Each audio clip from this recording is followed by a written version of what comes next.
Bienvenue à cette émission de la saison 2 d'Évoluons avec l'âme des célébrités. Je suis votre animateur Benoît Ménard, en compagnie de la médium multidisciplinaire Julie Leblanc. Coucou tout le monde, bonjour Benoît, soyez bénis en ce jour radieux. Oui, oui, on est chanceux d'avoir du soleil à l'occasion, bien que généralement ça s'accompagne de températures plus froides. Mais ceci dit, bienvenue à tous les auditeurs, auditrices et un merci tout spécial à l'équipe du groupe Focus qui contribue à chaque émission. Oui, parce que de la manière qu'on fonctionne dans l'équipe, c'est que les animateurs communiquent avec les recherchistes et se transfèrent de l'information dite matière suite à des recherches qu'elles ont effectuées. Moi, je veux pas savoir.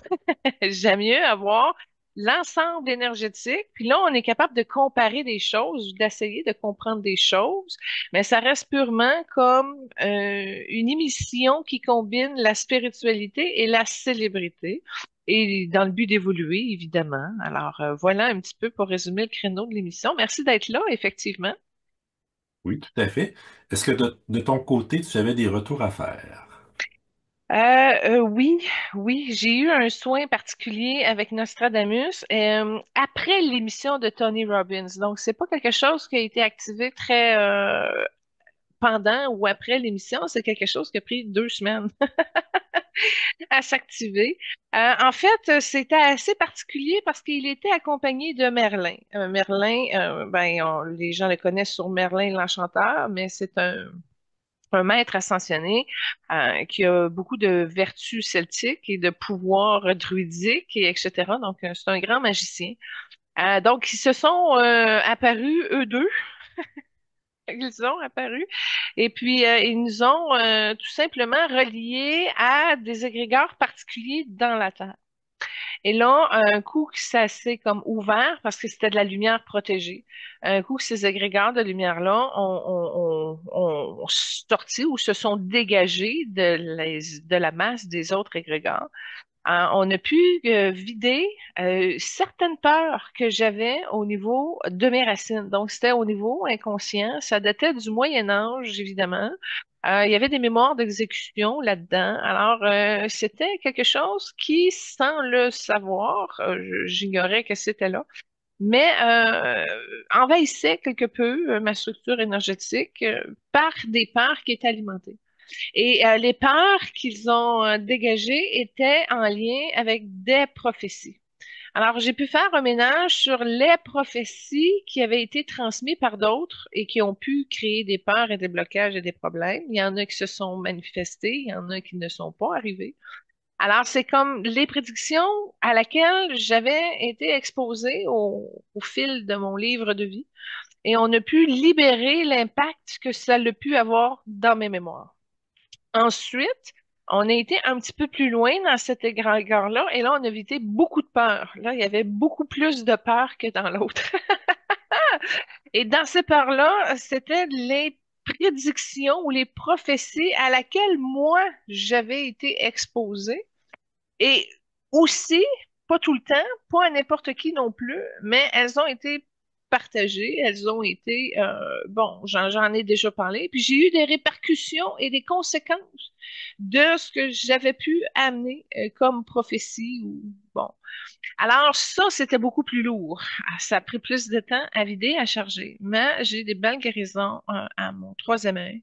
Une belle étoile qui avait été installée là par Nostradamus et ça l'a ajusté des chiffres par le biais de géométrie sacrée et des formes de géométrique aussi qui étaient peut-être moins sacrées, mais en tout cas, j'ai eu des beaux triangles. Et ils ont comme renippé ou retapissé, si on peut dire, une carte universelle, une carte de l'univers, mais des univers avec plein d'étoiles. En tout cas, j'avais un ciel indigo d'univers et là, il y avait des triangles, les géométries, les angles, etc. J'ai trouvé ça intéressant, le bonhomme que j'ai choisi aujourd'hui, parce que je trouve que ça correspond très bien à nos invités, mais en même temps, c'est un petit peu de la préparation que j'ai eue pour l'émission d'aujourd'hui. J'ai l'impression, c'est ce que je viens de voir. Et puis, en tout cas, ça m'a aidé à raffiner mon troisième œil pour développer mon don de la prophétie angélique, je le précise. Alors, ça, c'est pas n'importe quelle prophétie qui est prise n'importe où. Là, elle est reliée et attachée à des énergies angéliques et ça va être plus ce type de prophéties et de prédictions qui vont m'être transmis ou montrés par les énergies angéliques.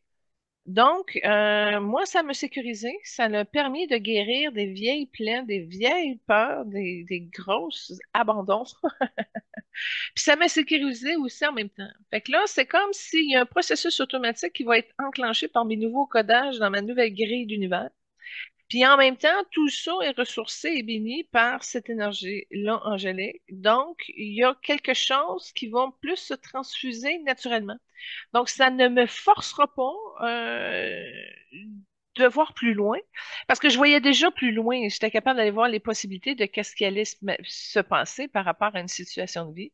Mais là, c'est comme un bonbon de lumière de plus qui va me permettre d'aller plus loin, d'ouvrir plus, d'être plus en sécurité, d'être plus calme, d'être plus dans la lumière, puis d'arriver à aller chercher une autre précision plus juste, parce que au niveau du temps, probablement, au niveau du futur aussi, surtout. Puis en même temps, ça a un effet, un impact pour travailler le temps présent. Alors, bref, j'ai eu une transformation de façon osmose. Donc, c'est vraiment une osmose de lumière qui a pu bouger les peurs, qui a pu libérer des pleurs, qui a pu justement enlever des obstructions que j'avais mis, entre autres, au niveau de mes chakras, au niveau, en tout cas, surtout du troisième œil. Fait que déjà, mon troisième œil, ça fait des années, des décennies que je suis dessus. Et je veux juste vous dire que la vision, c'est exponentiel. Même si c'est très fonctionnel, il y a toujours moyen de corriger, d'ajuster, de préciser, d'ouvrir, d'élargir la conscience, d'aller plus loin, de dégager des peurs. Parce qu'à tout fois qu'on ouvre un plan de conscience, il y a toujours quand même des peurs à dégager. Puis des mémoires et tout. En tout cas, ce qui brime la vision d'être pleinement. Et je ne sais pas si je vais arriver à la développer à 100% dans cette énergie-ci, dans cette vie-ci surtout, mais c'est pas grave. Moi, voir mieux, ça stimule plus, puis ça permet d'ouvrir un champ d'informations supplémentaires qui va apporter des précisions lors de mes consultations, de mes lectures. Alors, ça a été très prolifique. Ça a travaillé beaucoup dans mon aura. J'ai un nouveau cornet énergétique de Sunday, de Merlin, justement, dans des couleurs de vert, de mauve, de transparent aussi. On peut voir des petites étoiles dorées dedans. En tout cas, c'est particulier. Mais je me sens gonflée comme si j'étais un monsieur Michelin, là. Et tout ça, ce qu'on me dit, c'est que ça allait comme s'absorber quand il n'y aura plus de traces de peur. En d'autres mots, c'est comme c'est de me réorganiser, à être aligné, puis à ne pas avoir peur de l'information que je pourrais recevoir, même si elle peut être, peu importe là, que ce soit une catastrophe, que ce soit ci, que ce soit mi. Parce que je vais vous dire, en tant que voyeur, voyante, c'est pas le fun d'avoir une personne en face de soi. Et de voir, écoute, j'ai eu des clients, là, je n'étais même pas capable d'aller voir. Oups, après 57 ans, je voyais plus rien. Ben, je comprends pas pendant la lecture, mais après, je sais qu'à 57 ans, elle était morte, cette personne-là. Fait qu'à un moment donné, c'est comment. Puis ça, il y a plusieurs personnes qui ont le don de la voyance qui vont le dire, là. C'est très difficile d'avoir une stabilité émotionnelle parce que les visions, ils peuvent être très neutres, mais c'est selon comment tu les interprètes ou tu les reçois ou tu comprends ou ça prend un niveau de maîtrise. Faut être capable d'être toujours être calme, toujours être neutre, toujours être santé, puis là, d'utiliser un discernement, de dire, OK, ben ça, je le dirai pas, puis ça, ben je vais le dire. Et ça, ça prend de l'expérience pour arriver à avoir un niveau d'aisance.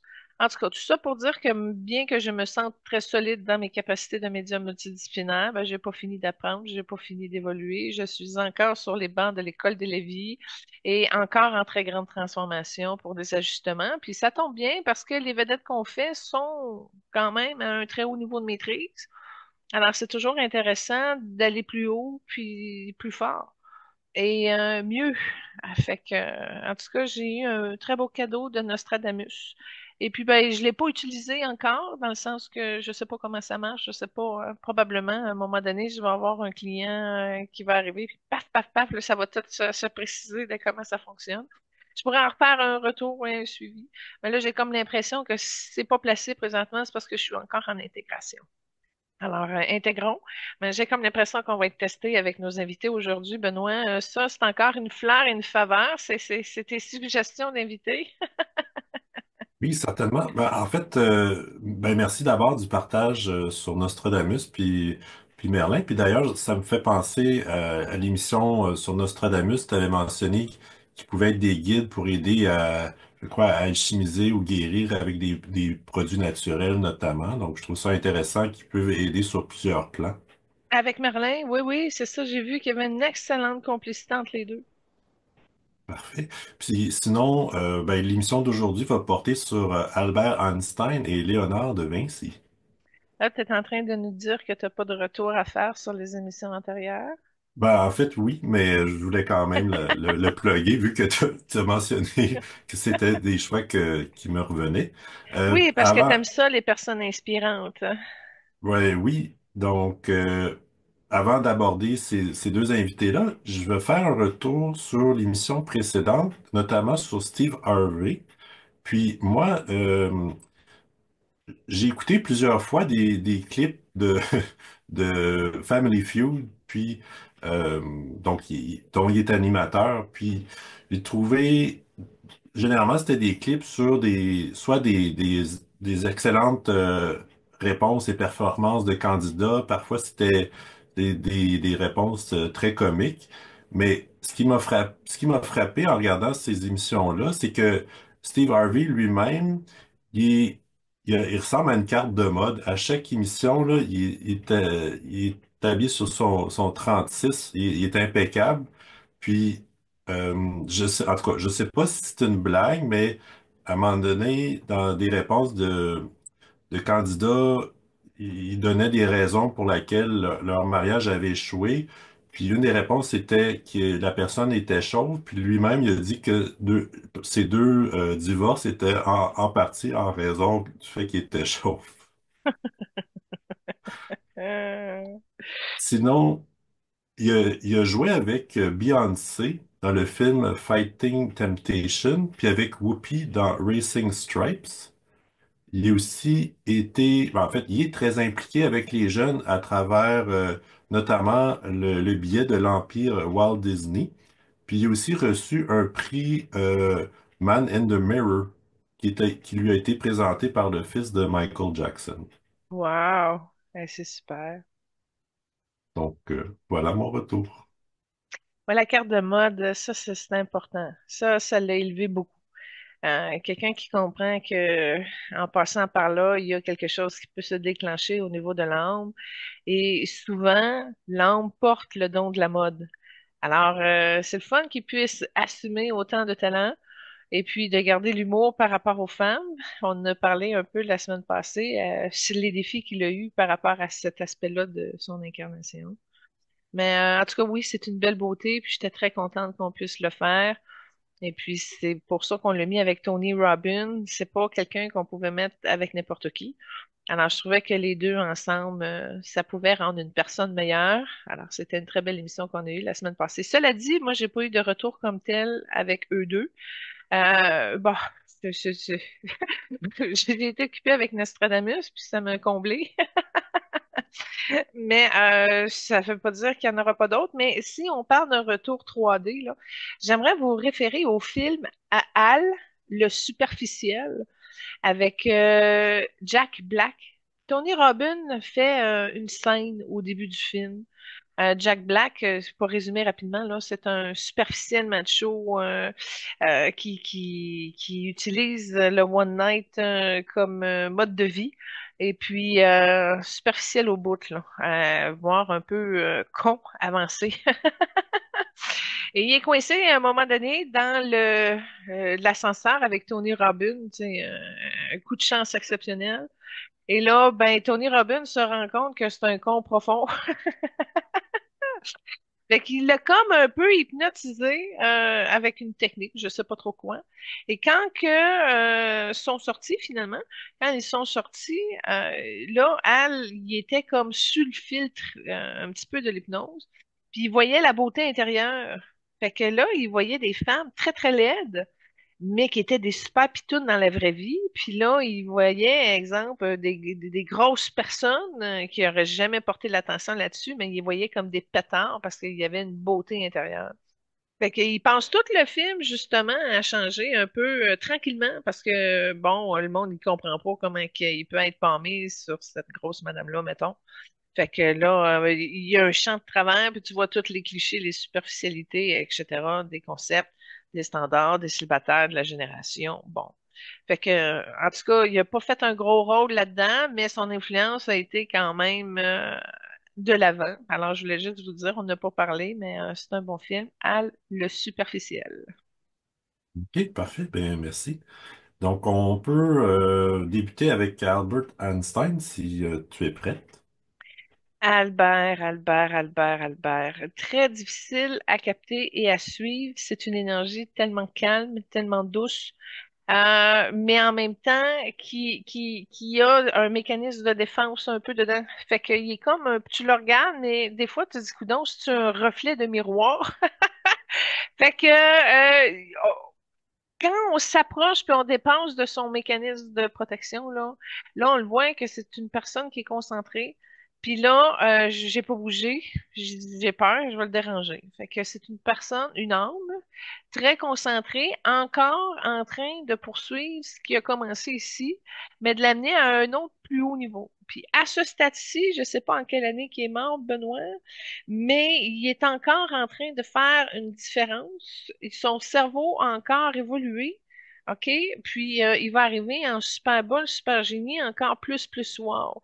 C'est quelqu'un qui a innové, qui a gardé l'ouverture de ses canaux. Donc, il retient ce qui avance entre une incarnation et une autre.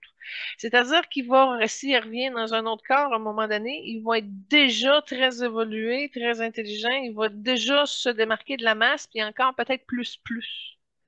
Et non seulement ça, mais il risque d'arriver, il vient de me montrer, un petit gars gêné avec des cheveux bouclés roux puis des yeux bruns, un petit peu boulet. Puis c'est un petit gars blanc. Fait que son prochain quart d'incarnation, il est déjà sélectionné par son âme. Puis ça va être aussi un petit gars très gêné qui va avoir beaucoup de talent, mais qui parlera pas beaucoup, puis que socialement, ça sera pas quelqu'un qui va avoir beaucoup d'aisance. Il va récupérer son don de la musique aussi, ça c'est clair qu'il va le ramener, mais ça va être un pianiste qui va, en tout cas, peut-être plus se produire plus tard. Donc, on le voit pas jeune, mais pour arriver à être à un niveau professionnel adulte, c'est clair qu'il va l'avoir commencé plus de bonne heure. Alors, c'est comme une charge d'équilibre qui se fait au niveau de son cerveau. Fait que oui, il peut balancer au niveau des mathématiques, des sciences, de la physique, etc. Mais c'est important que l'autre partie puisse être capable de fonctionner parce que c'est des mêmes codages. Il y a beaucoup de chiffres hein, dans la musique. C'est quand même la même type de compréhension, mais dans une autre place du cerveau. Et comme son cerveau est extrêmement ouvert, tu sais, on dit que les humains utilisent leur cerveau à moins de 10%, Benoît. Je sais pas si tu as déjà eu ça. Bon, ben le cerveau d'Einstein est à 46%. OK? OK. C'est ça qui se passe. Et il continue de le développer. Puis j'ai des frissons partout, hein. Ça c'est le 46%, là, c'est exact. Et à partir de ce moment-là, lui, il continue. Il a trouvé la clé universelle de ramener son savoir d'une incarnation à l'autre. Et pour moi, ça fait que c'est un génie. Et c'est notre premier invité. Je ne sais pas, on est rendu à combien d'émissions, Benoît, mais on est rendu à 90. On a encore un numéro un ici. C'est le premier invité qu'on a, et je vais t'avouer, humain que je connais, même si je le connais pas, là, qui a été capable de ramener tous ses dons, toute sa connaissance entre une incarnation et une autre. Il va poursuivre ainsi. Il va revenir avec tout son bagage et son cerveau à 46% encore. Ben, peut-être qu'il va l'avoir développé, puis il va être peut-être rendu à 48, je sais pas, mais en ce moment, si on prend le en ce moment, ça va arriver à ça. Donc, un petit gars tranquille, encore là, une femme dans sa vie, pas plus. C'est pas quelqu'un qui va se laisser distraire, puis la femme qui va rentrer va l'avoir gagner en confiance, va avoir pris du temps, tu sais, il y a quelque chose qui va se développer. Ça sera pas un coup de foudre instantané, ça va être quelqu'un qui va y avoir prouvé par sa présence qui ont réussi à bâtir une confiance. Et donc une madame très intelligente aussi, débrouillardise, un peu dans l'énergie de Marie Curie. Je dis pas que c'est Marie Curie qui va l'accompagner, mais je veux juste te dire que dans les énergies de nos émissions antérieures, la femme qu'il a choisie pour l'accompagner dans sa prochaine incarnation va porter l'énergie de Marie Curie dans ces tanks-là. Donc, probablement une enseignante débrouillarde qui est capable de alchimiser, de se débrouiller, etc. Donc, ça sera pas, ça sera pas la fille du coin qui va prendre, là. Ça, c'est clair. OK. Et puis, au niveau des enfants, il y a une ambiguïté. Il hésite entre trois enfants ou zéro. Alors, ce plan-là n'est pas encore déterminé. Pourquoi trois? Je le sais pas, mais ça se joue là, trois ou zéro. Maintenant, ce que je peux dire, c'est qu'il y a encore une résistance face au pouvoir politique, puis par rapport aux décisions de guerre. Il est un petit peu gêné de son génie parce qu'il est au courant que ça attire ça. Fait que ça, il y a des lions autour de lui. Ça travaille au niveau de la trame de son plexus. Il est encore en train d'essayer d'équilibrer pour amoindrir le risque d'être triste. Parce que c'est ça, dans le fond, qu'il a compris de son expérience actuelle. Ben, sa dernière expérience qu'il a eue, là. Comme je te dis, je sais pas quand il est mort. Donc, lui, il est encore en train d'étudier des solutions pour se protéger et mieux s'outiller par rapport à ça, parce qu'il a à faire face à une peur, et c'est la peur de la mort, mais pas de la mort comme telle d'une personne, mais de la mort comme telle de l'existence. Alors, c'est important parce que c'est exactement le point de départ qui va amener à expliquer c'est quoi le début de la vie finalement. Alors, c'est une personne qui a des immenses ouvertures de conscience et qui cherche encore des solutions. Donc, malgré tout ce qu'il sait, il n'a pas trouvé la solution pour être protégé, entre guillemets, de cet effet de ce cause à effet-là, de dire, bon, regarde, avec la science, le savoir, ça amène aux politiques puis aux destructions massives. Alors ça, c'est quelque chose que ça me tente de faire un croche avec Merlin. Je sens que Merlin va pouvoir le guider et l'orienter là-dedans. Et donc, c'est accepté et scellé par l'énergie du jaune. Fait que oui, Merlin, vraiment, comme il va pouvoir l'accompagner là-dedans. Puis je vais dire une chance parce que je sais pas qui aurait pu l'aider là-dedans. Dans toutes mes connaissances au niveau de l'âme, c'était vraiment Merlin qui peut l'amener à trouver cette solution-là. Puis ce que Merlin me dit par télépathie, c'est qu'ils vont se mettre à plusieurs pour plancher sur la question parce que c'est une question profonde dont la solution n'est pas évidente du tout. Et là, ils vont probablement rassembler plusieurs grands maîtres et possibilité, il doit y avoir un paquet de plans là-dedans pour essayer de raccorder et d'ajuster en fonction de tout ça. Comment pouvoir être un esprit libre avec sa connaissance, son intelligence, son savoir qui peuvent amener à la lumière sans nécessairement contrebalancer avec les répercussions de l'ombre et de ceux qui se détournent de cette connaissance-là au profit du pouvoir et de l'ego individuel ou national. Alors, c'est un défi pour les êtres de lumière de la Terre et malgré tout, il n'y a pas de solution encore qui a été trouvée. Maintenant, si ça vient à moi qu'à un moment donné, ils ont réussi à se pencher sur le sujet puis à trouver une manière, là, Albert va pouvoir enclencher son processus de réincarnation. Et mine de rien, il y a quand même beaucoup d'énergie qui l'attire vers les États-Unis. Maintenant, est-ce que c'est son choix définitif? Non. Mais à 70%, ça sent les États-Unis. Alors, il y a encore des choses à profiler, il y a encore des choses à ajuster, il y a encore des choses à déterminer. Mais le progrès il est là. En énergie, il y a une âme femme qui est là avec lui, mais c'est pas celle qui va être dans sa prochaine incarnation. Et je te dirais qu'entre les deux, il y a beaucoup d'humour, mais il y a encore beaucoup de silence. Donc, il y a un non-raccord qui est fait à cause de l'énergie de Albert Einstein, ben son âme, qui n'est pas prêt à avancer, même de l'autre côté. On dirait que son énergie, son attention va sur l'extension de où il est, puis ses réflexions, ses questions. Fait que c'est une personne quand même solitaire et qui a aussi une difficulté, là, justement, à laisser approcher les gens, justement, parce qu'on va le déranger. Fait que la femme l'âme qui l'accompagne un peu, elle est sous silence.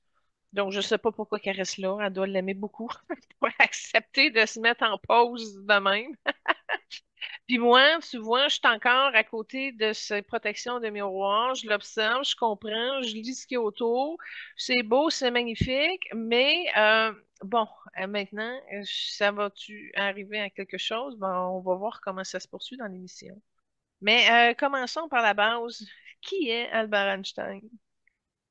Ben, moi, quand je pense à Einstein, je pense à sa théorie sur la relativité, puis souvent on va dire, ah, t'as un haut quotient intellectuel comparé à un tel, Einstein étant parmi les plus élevés.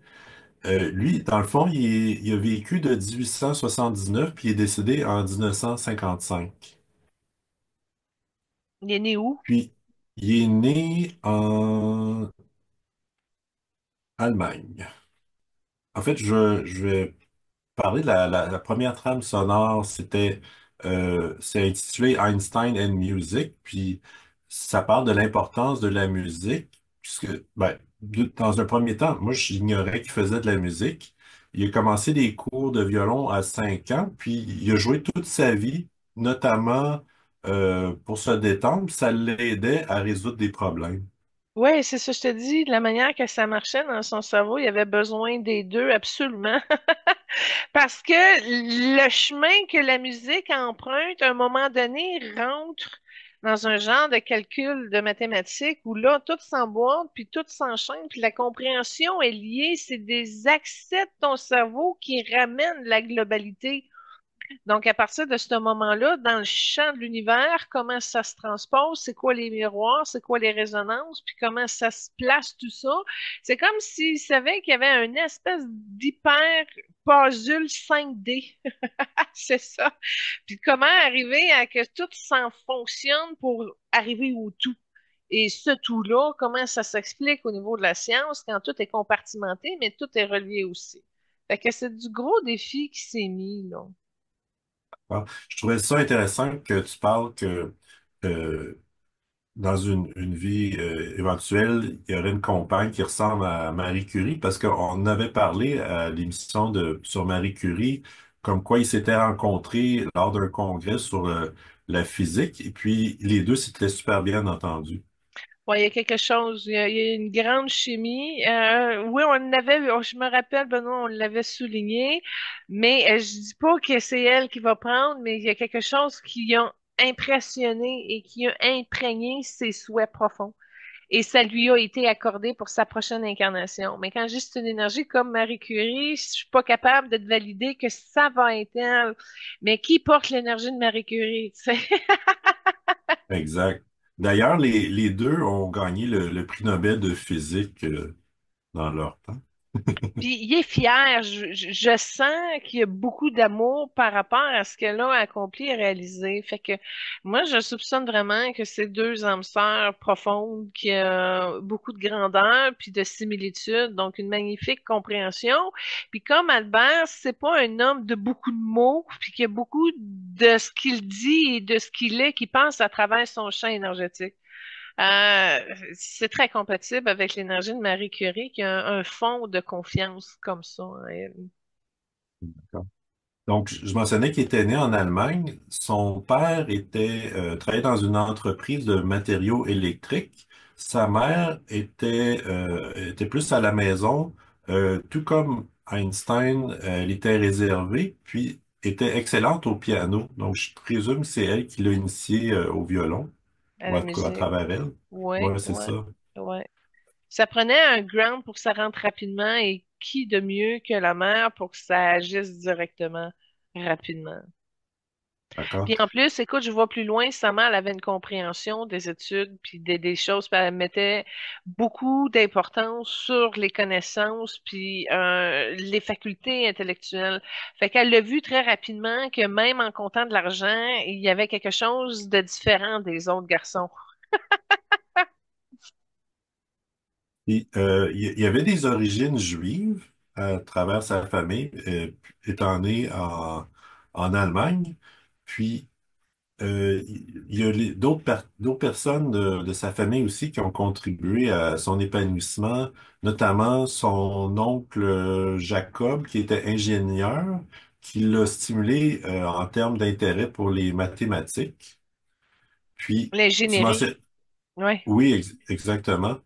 Puis, il y a eu une fascination pour la physique dès à l'âge de 5 ans. Il y avait une fascination pour une boussole, puis c'est là que ça a comme enclenché le mécanisme de la science, on dirait. Il aurait lu des livres de science, notamment un qui catégorisait des livres sacrés de la géométrie. Donc ça va bien avec l'image pour l'émission aujourd'hui. Ouais, mais le magnétisme, c'est ce qui l'a attiré. C'est vraiment l'attraction qui l'a amené dans cette direction-là. Puis tu sais, à 5 ans, on est tout le temps en phase du pourquoi, du pourquoi, du pourquoi, là. Puis il n'y avait pas de Google à ce moment-là pour aller chercher la réponse du pourquoi que la boussole se magnétise vers le nord, là, tu sais. Hein, mais il y avait quand même des gens proches de lui qui étaient capables de lui fournir des réponses. Je dis pas qu'il y avait des grands intellects autour de lui, mais quand même, il y avait des gens qui intuitivement étaient capables d'y donner des réponses ouvertes. C'est-à-dire, je vais te donner un peu d'informations, mais qui va t'amener à te poser une autre question, qui va t'amener à améliorer ta réflexion sur le sujet, puis à aller plus loin. Puis lui, ben, c'est comme une adrénaline. Il est attiré par le magnétisme, puis il est vraiment comme son énergie réagit beaucoup aux lois universelles comme ça.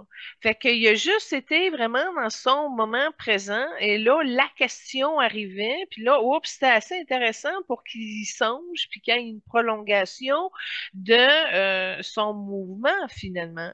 Fait que c'est un des meilleurs alchimistes qu'on a eu aussi, hein, Benoît. Et puis, bon, écoute, je vais aller dans l'âme de Albert Einstein. Il y avait beaucoup de jaune en passant, mais c'est quelqu'un qui a très vite compris le mauve. Fait, les mauves, là, sont très... c'est comme si, en dehors de son cœur physique, il tombait dans le mauve. Puis quand il était dans son incarnation physique, il était surtout dans le jaune, je te dirais dans le blanc, mais il a été capable de côtoyer les bleus cobalt, il a été capable de côtoyer les verts, les rouges. Il a pas mal réussi à aller chercher toutes les fréquences nécessaires dans plusieurs teintes, qui a fait en sorte qu'à un moment donné, il est devenu comme un peu invisible. Puis c'est un petit peu le mécanisme de protection qu'il y a. Mais quand je suis arrivée à Albert Einstein en arrière, tout seul, tranquille, il est encore sur un fond jaune, blanc. Fait qu'il n'a pas nécessairement changé de famille d'âme ou de couleur d'âme, mais il y a une aisance de pouvoir aller un petit peu dans chaque couleur, mais une très grosse aisance, plus facile et naturelle avec les mauves. OK, parfait. On mentionnait que son, on pourrait dire, euh, son tempérament plus réservé, il y avait de la difficulté à s'exprimer, aussi à suivre des cours, puis il disait même de prendre des notes. Puis c'est vraiment par lui-même qu'il a appris la plupart de ses connaissances. Il disait qu'il s'insurgeait aussi contre le pouvoir arbitraire des enseignants. Puis un peu plus tard, il a volontairement abandonné sa nationalité allemande par répulsion du militarisme. Puis à un certain moment donné, donc il appartenait à aucune nationalité, puis il adhérait à aucune religion. Oui, très important. Écoute, dans le début de ce que tu as dit, je change pas de page tout de suite, là. Il y a eu plein d'affaires qui s'est passé. Alors, recommence le premier point. Ben, il était réservé, il y avait de la difficulté à s'exprimer, à OK, suivre des OK, OK, cours, OK. puis Attends, attends, attends, attends. Il y a trois affaires là-dedans. Bon, la difficulté à s'exprimer, ça, c'est très clair. À un moment donné, tu es capable de comprendre que l'autre personne ne te suit pas. C'est pas compliqué. Fait que c'est comme si il ne mettait pas d'énergie, entre guillemets, sur les cons. C'est carrément ça. Pense ce que tu veux, fais ce que tu veux, pas de problème. Fait que c'était pas une. Ben oui, c'est une personne réservée, mais il faisait le choix de s'ouvrir avec quelques personnes, puis il fallait que ça teste, qu'il soit capable de pouvoir le suivre un peu. Ça c'est peut-être quelque chose de très intéressant à comprendre quand tu es ultra, hyper intelligent, comment que comment tu arrives à composer avec la nature humaine. Le deuxième point que tu as dit, c'était quoi? difficulté à suivre des cours et à prendre des notes. Bon, OK, merci. Ça, c'est la claire connaissance pure. Lui, là, OK, en étant pleinement dans son moment présent, puis toute sa map, toute sa carte, toute sa compréhension, tout son réseau est vraiment conscientisé. Fait que l'information passe, puis là, ça rouvre sur un autre sujet, etc. C'est en lui, c'est son réseau informationnel, finalement, qui fonctionnait très bien. Et là, quand il arrivait avec des professeurs qui essayaient d'expliquer quelque chose qu'ils ne comprenaient pas de vécu, hein, t'as beau avoir appris une théorie, mais ça reste une théorie manchée, puis tu sais pas de quoi tu parles. OK? Lui, il fonctionnait par la claire connaissance. Fait qu'avoir quelqu'un qui répétait des affaires qu'il comprenait pas nécessairement ou qui avait pas nécessairement la conscience, mais ni l'expérience non plus, à un moment donné, il était pas capable parce qu'il était surperformant de la manière qu'il était organisé dans son réseau. Pourquoi? Parce que c'est pas un réseau nœud, c'est un réseau entretenu d'incarnation à incarnation. Il ne ferme pas justement ses dons. Donc, son don du violon est arrivé très jeune avec son milieu familial, mais son don était ouvert. Fait qu'il est arrivé, il était déjà bon en musique. Tu comprends? Il était déjà bon à comprendre les choses. Puis il était déjà bon à suivre l'information et la connaissance, puis à la développer dans son chemin, dans son cheminement. Fait que c'est ça. Fait que lui, quelqu'un qui va t'expliquer quelque chose quand tu l'as pas vécu, quand tu l'as pas compris, quand tu l'as même pas ouvert dans ta propre conscience, puis que t'as pas fait l'expérience de, ben, t'as pas essayé de le comprendre, mais lui, il met pas de temps ni d'attention là-dessus, ça le ralentit. Parce que dans cette optique-là de ta théorie manchée, ben, tu as un paquet de vérités qui passent sur ton radar. Fait que ça, c'était très important. Il aurait fallu avoir une âme capable d'avoir un réseau de claire connaissance fonctionnel pour qu'il puisse adhérer à quoi que ce soit là-dedans puis pouvoir le suivre. Mais c'est une personne qui était déjà très avancée sur les autres. Son réseau était déjà surperformant comparativement aux autres. Fait que pour quelqu'un, il apprenne quelque chose, ça y prenait juste un niveau de moment présent dans la conversation, quelqu'un qui disait quelque chose, puis lui il était capable de ah oui, regarde, ça conduit là, puis oui, ça pousse plus loin, etc. OK, c'est beau, continue. Donc, à 16 ans, sa famille a déménagé en Italie, puis c'est à ce moment-là qu'il a décidé d'abandonner sa nationalité allemande, entre autres par répulsion du militarisme qui était promu à cet endroit-là. Bon, il est arrivé à 16 ans en Italie, là, heureux, avec un gros sourire, l'air frais, les chaleurs italiennes, le vin. Écoute, il a relâché beaucoup, beaucoup de tension, puis ça lui a permis de confirmer qu'il y avait d'autres types d'expériences dans l'univers qui étaient moins rigides ou moins endoctrinés par le militaire ou autre. Fait que puis c'est une âme jaune, hein, fait que c'est un retour à la paix. Fait que l'Italie lui a permis de réouvrir et de rehausser son histoire. Puis en même temps, quand je regarde son énergie, là, il a été capable de reculer et d'aller capter des énergies du temps des Romains, et etc. Donc, il a pris le temps de se déposer dans la culture italienne, puis qui a remonté jusqu'à ses racines ancestrales, et ça lui a fait du bien. Il y a quelque chose qui est venu le solidifier, il y a quelque chose qui l'a stabilisé là-dedans, puis il a pu ouvrir davantage sa mémoire. Fait que ça a été un bain de libération, cette décision-là de déménager en Italie à 16 ans. OK, parfait. Quand il était très jeune, il y a eu une courte phase religieuse, mais en même temps qu'il a abandonné son nationalité allemande, il adhérait à aucune religion non plus. Attends un peu, je vais t'expliquer.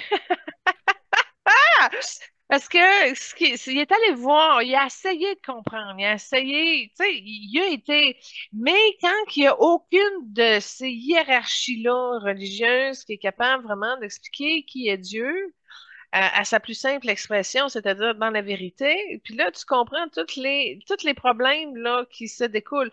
Bon, tu sais, Jésus est aimant, ça passe par la lumière, la compassion, puis ça se tourne de bord, puis tout le monde est en train de s'entretuer.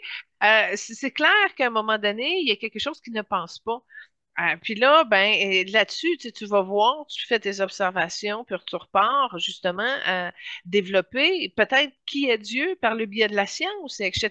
C'est quoi le début de la vie?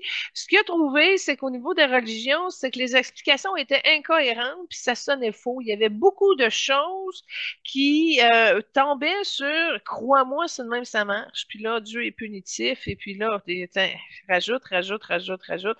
Il savait dans son cœur que c'était pas ça la vérité, là. Mais il a essayé. Il a commencé à faire des études en Suisse par la suite, puis en même temps, il a décidé d'obtenir la nationalité suisse. Par contre, il y a eu de la misère à trouver du travail au départ. Puis c'est pas longtemps après, il a commencé à publier des articles scientifiques, puis c'est là que ça a comme tout débouché son affaire, là. Ah oui, hein? C'est sûr que quand c'est commencé à partager ses expériences, ça a dû faire fureur parce que il a été capable de rejoindre et de rassembler tous les intellects de ce monde. C'est ça qui, même si tu vois qu'il est concentré là-dessus, aux États-Unis déjà, les gens commençaient à avoir accès à ces études-là et etc. Et son nom était déjà en train de se promener. Et non seulement ça, mais c'était très fort aussi au niveau de l'Angleterre. Fait que ça a été très, très difficile. Écoute, il l'a eu dur, là, tu sais, pauvre, à vouloir se sortir des pressions de l'État, de la guerre, de ci, de ça, des situations mondiales qui prenaient de l'ampleur et tout et tout. Écoute, il y avait une force supplémentaire, je te dirais, pour essayer de calmer le jeu un peu, de comprendre les choses, d'expliquer les choses, d'ouvrir à l'astronomie, tu sais, à l'univers, à d'autres mondes, à d'autres consciences. Écoute, il a été solide, mais tranquille. C'est ça. Puis je crois que sa force venait de son introspection, mais d'un autre côté, d'un autre angle, son introspection devenait lourde, devenait pesant. Il gardait pas mal, beaucoup trop de choses en lui que ça devenait une charge. Puis là, ben, ça changeait un peu son énergie puis son magnétisme. Puis là, il y avait de la compétition aussi un peu là-dedans. Fait que c'est une incarnation où ce que je te dirais qu'il a subi beaucoup de pression, puis ça a été très, très, très difficile parce que même si son nom commençait à circuler, sa situation de vie matière n'était pas non plus stabilisée ou idéalisée ou même avec une meilleure qualité de vie. Fait que non, je trouve que c'est un génie chef qui, de son vivant, s'est organisé pour faire le son possible, mais il a passé dans des grosses, grosses turbulences planétaires pendant son incarnation. Au côté famille, il y a eu deux femmes avec qui il y a eu des enfants. La première, ils ont eu trois enfants et la deuxième, une fille. Puis parmi les trois premiers enfants, il y a eu un garçon qui est devenu professeur d'ingénierie. Puis le troisième garçon, malheureusement, il était diagnostiqué comme schizophrène. Ah ouais, hein? Puis je crois qu'il a été institutionnalisé pendant la- une bonne partie de sa vie. Ben, j'ai mentionné plus tôt que il avait abandonné sa nationalité allemande par conviction de plus pacifique. D'ailleurs, pendant les deux guerres mondiales, il a réitéré ses opinions pacifiques. Puis, il y a un de ses plus grands regrets de sa vie, c'est que au début de la Deuxième Guerre mondiale, avec d'autres scientifiques, il a signé une lettre à l'adresse du président américain Roosevelt. Puis sans le vouloir, ça a comme donner suite à la bombe atomique. Donc, c'est peut-être son plus grand regret. Ben, c'est sûr que d'arriver à la bombe, mais c'est pas sa responsabilité à lui, là, puis il a essayé de l'éviter. Il a fait son possible. C'est là, ça se Ouais. joue. Ouais, effectivement. Puis par la suite, il a constamment milité pour le désarmement nucléaire, notamment, là. Il est encore là-dessus, je vais t'avouer. C'est un des sujets qui le choque, puis qui trouve ça dommage que plusieurs têtes brûlées menacent encore le fil de l'humanité avec cette arme-là. Puis, comme je te dis, c'est encore des trucs qui sont dans son processus d'évolution et de recherche. C'est encore une quête qu'il n'a pas résolue. Fait que c'est quand il va arriver à faire en sorte que ça puisse être contrôlé par des personnes positives. Déjà là, il va se sentir mieux. Mais c'est profond en lui parce qu'il est trop au courant. C'est pas que s'il est impliqué, c'est pas lui qui influence ça, mais il sait comment ça marche. Puis il a peur parce qu'il sait c'est quoi, comprends-tu? Quand Poutine Mhm. décide de menacer, il est pas conscient de ce qu'il sait, Albert Einstein, là. C'est ça qui se passe. Fait que comment arriver à ce que tout le monde puisse faire attention des répercussions et des impacts que ça, que les gens s'en servent intelligemment? Ça, c'est une grosse cause qui milite. Je ne sais pas s'il militait là-dessus quand il était humain, mais de l'autre côté, c'est encore là-dessus qu'il se penche. Puis là, il est en plus avec des groupes d'hommes qui essayent justement de faire évoluer la conscience pour que l'équilibre et que la Terre continue. Fait que c'est des grosses questions existentielles sur laquelle plusieurs hommes sont encore en train d'essayer de sauver le monde. Oui, ben en fait, ça c'était un élément dont j'ignorais d'Albert Einstein, c'est le côté pro-paix à travers le monde. Moi, je connaissais juste son implication au niveau de la science. Puis, Mais c'est très euh, simple. C'est une âme jaune. ouais. Les âmes jaunes sont des artisans de la paix, puis ils sont venus ici pour ça. Puis il est tellement pour ça qu'il est encore jaune aujourd'hui, puis qu'il va revenir dans cette mission-là. Comment que la connaissance, qui est déjà quelque chose qui se profile beaucoup dans le jaune, puisse amener plus de paix sur Terre. C'est une grosse mission, mais c'est tout dans le jaune. Fait que c'est pour ça qu'il reste jaune. Mhm. Puis entre les deux guerres mondiales, il y a eu plusieurs menaces de mort à son endroit. Puis c'est à l'ascension de Hitler qui a, on pourrait dire, entraîné son choix de déménager aux États-Unis. Puis il a continué aux États-Unis à promouvoir la paix, l'égalité. Il a réalisé, entre autres, aux États-Unis, la discrimination contre les Noirs. Puis il a beaucoup milité pour l'égalité des Noirs aux États-Unis. Il est Puis, plutôt satisfait, Benoît. Il a vu vraiment qu'il y avait une amélioration, qu'il y a un changement. Fait que ça, c'est quelque OK. chose qui est content de comment ça chemine. C'est pas réglé, effectivement, mais c'est beaucoup mieux que ce l'était lorsqu'il est décédé. Puis il avait déjà vu un changement qui était amorcé dans les énergies de la société à ce moment-là pour l'évolution. Fait qu'il était satisfait que ça c'était en voie de changer et que ça a beaucoup changé depuis ce temps-là. C'est sûr que c'est pas tout réglé. Il y a encore beaucoup de racisme de nos jours. Mais ça, hein, on rentrera pas dans ce sujet-là, mais il est plutôt satisfait de comment c'est évolué. C'est pas parfait, mais c'est beaucoup mieux. Et j'étais un petit peu curieux à savoir si il était assez en vue aux États-Unis pour l'égalité des Noirs à ces années-là que Martin Luther King aurait été au courant de ça. Je comprends pas ta question. Parce que Martin Luther King, il était vivant lors des dernières années de Einstein, de sa vie, qui habitait aux États-Unis. Puis comme il promouvait l'égalité des Noirs, je me demandais si Martin Luther King avait été un peu inspiré par Einstein à ce niveau-là. Bon, OK, j'avais pas compris ta question, mais j'avais déjà eu la réponse. Fait que ce que j'avais vu, c'est que Martin Luther King a apprécié l'énergie d'Albert Einstein, mais je ne crois pas qu'ils se soient déjà rencontrés parce que quand je regardais l'énergie d'Einstein par rapport à Martin Luther King, c'est loin. Il y a peut-être eu une petite reconnaissance que quelqu'un qui amorçait un mouvement quelconque. possiblement, mais pas plus que ça.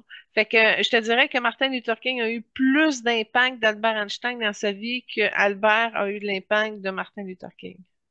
OK. Puis, parenthèse, Martin Luther King, je sais qu'il est allé en Inde pour s'inspirer de Gandhi puis de ses apprentissages. Ça, Benoît, là, regarde tout ça, là, parce que à nos 2 ans, notre émission spéciale 2 ans, on va pouvoir faire un super retour. Puis là, toutes tes âmes inspirantes là, que tu relis, là, on les suivra, puis on mesurera tout ça, mon ami. Bon, ben, c'est parfait. Oui, Cool. là, Gandhi, Martin Luther King, écoute, on va s'emballer sur une direction, là. On rentre Nelson Mandela là-dedans, puis Albert est pogné. Mais on va revenir, Bon, on fait une émission spéciale pour nos 2 ans, c'est ça que je veux dire à nos auditeurs. j'en profite pour présenter la deuxième trame sonore qui est le film Genius sur la vie d'Einstein. Ouais, c'est quelque chose que j'ai pas vu, me semble. Ben, peut-être que oui, ça aurait pu parce que j'aime consommer ce qui sort de Albert Einstein. Mais mon film préféré d'Albert Einstein, en passant, je ne l'ai pas mis parce qu'il n'y a pas vraiment de trame sonore. C'est avec Tim Robbins, puis Meg Ryan. Ça s'appelle QI en passant. Mais il n'y avait pas de trame sonore comme telle de ce film-là. C'est Meg Ryan, c'est la nièce d'Albert Einstein, qui est une grande physicienne qui va se marier à un grand scientifique aussi, mais tu sais, il n'y a pas d'amour là-dedans, c'est froid et tout ça. Puis Tim Robbins, c'est un mécanicien, mais il est intelligent avec le don de la mécanique, mettons, là, mais il connaît rien en sciences, je pense, en chimie. Mais en tout cas, Albert Einstein réalise que le mécanicien sera un meilleur match pour sa nièce. Fait que là, il se met avec ses amis intelligents à essayer de transformer le mécanicien en gars brillant. Et puis, pour que sa fille tombe amoureuse, ben, sa nièce tombe amoureuse de Tim Robbins. Fait que, excellent film en passant, si vous êtes capable de regarder ça, QI, de Albert Einstein et de Meg Ryan. Mais c'est pas le vrai Albert Einstein, mais ça raconte une petite histoire le concernant. C'est cute. Parfait. Côté œuvre qualitative, on a pas mal mentionné les causes, mais donc il y avait la paix, la lutte aux discriminations raciales notamment, le désarmement nucléaire, promouvoir le savoir et l'éducation. En fait, notamment à l'université juive à Jérusalem, parce que il était, ben, d'une part, il est d'origine juive, puis il promouvait euh, l'égalité et il défendait la cause des Juifs envers les autres. Puis il a fait don de tous ses avoirs à l'université juive à Jérusalem à sa mort. C'est une bonne affaire parce qu'il a réussi à quand même déposer pas mal de choses. Fait que au moins que tu sais, il y ait un leg pour la Terre, mais c'est des écrits qui sont encore très avancés pour l'humanité aujourd'hui. Et il y a encore bien des chercheurs qui sont pas capables non plus d'arriver à ce niveau-là. Fait que c'est un patrimoine précieux de la Terre. Fait qu'au moins, c'est intéressant qu'il y ait quelqu'un qui a eu ça, parce qu'il aurait donné ça à ses enfants, mais tu sais, il aurait fait quoi avec tout ça, tu sais. Fait qu'au moins, il y a du progrès, mais ce que je reviens de recevoir dans mon plexus, c'est qu'il va y retourner à un moment donné et qu'il va aller sur ses anciens écrits d'Albert Einstein. Il va avoir une prise de conscience. Alors, ce que je comprends, c'est que, comme je te disais, il arrive avec des canaux ouverts, il va se rappeler de beaucoup de choses. Peut-être pas à 100%, mais de pas mal beaucoup. Puis il va retomber sur les travaux qu'il a fait en tant qu'Albert Einstein, puis j'ai comme l'impression que c'est là-dessus qu'il va recontinuer. Fait que, c'est en petit roue bouclé. Parfait. Puis, j'avais une couple de citations ici. Il disait souhaiter éveiller la conscience de tous les pays qui restent fidèles à l'humanisme et aux libertés politiques. Très Euh, encore d'actualité. C'est vraiment quelque chose qui le suit. Tu sais, c'est profond, ce message-là. Ça fait partie de ses valeurs intrinsèques qu'il porte encore. Puis en lien avec la discrimination aux États-Unis, il disait la différence entre la séparation des Noirs et des Blancs ne résulte pas d'une maladie des gens de couleur, mais d'une maladie des Blancs. Oui, il avait raison. Puis je te dirais que si aujourd'hui il serait dans une civilisation multiculturaliste comme on a maintenant aujourd'hui, là, avec les immigrations et tout pendant ces années, il l'adapterait au multiculturalisme. Il ne resterait pas juste au niveau des Blancs puis des Noirs. Puis effectivement, Mhm. les Blancs, c'est sûr que le problème venait d'eux autres. C'est clair. Ça, tout le monde le sait, là, depuis longtemps. Maintenant, l'homme blanc, faudrait pas faire son procès maintenant. Mais il manque d'amour, en tout cas, dans plusieurs de ses modèles. Il a reçu plusieurs doctorats honorifiques. Il a reçu, je l'avais mentionné un peu plus tôt, le prix Nobel de physique, plusieurs autres médailles et honneurs. Côté santé, il y a eu une maladie chronique plus en lien avec les organes digestifs. Puis il aurait été mort d'un anévrisme au niveau abdominal aussi. Ben, ça résulte un peu de sa difficulté et de sa pauvreté. Ça crée des répercussions. C'est aussi simple que ça.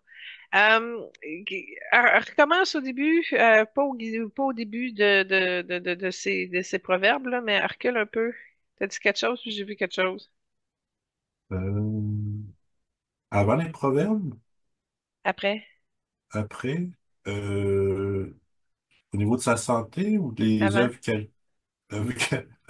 Ouais. caritatives, Ouais, ok, pardon, t'étais dans les œuvres, ouais. euh, ses dons à l'université juive ou... Wow, merci, c'est diplôme. Bon, OK, diplôme honorifique, c'était là que je voulais revenir.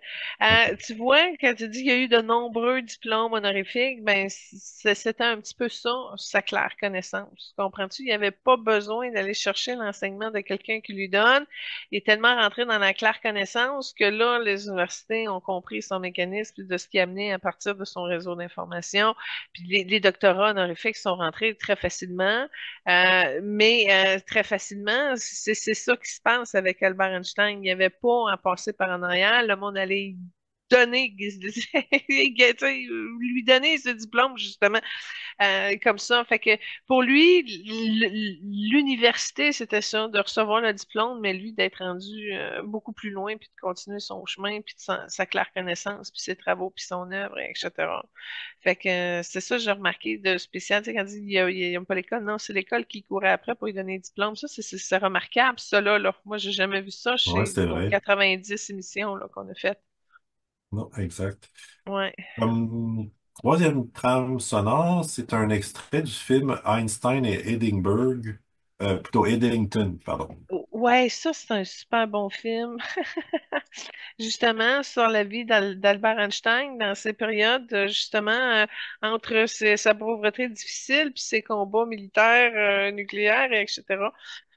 Donc, il s'est associé avec Eddington, puis ils ont travaillé un petit peu la connaissance et l'information pour avancer. Fait que tu vois un peu les enjeux, tu vois un peu sa réalité matière. Sa vie amoureuse aussi, tu la comprends mieux. Donc, je trouvais que c'était intéressant, mais encore là, c'est pas un film où il y a des grosses trames sonores. D'accord.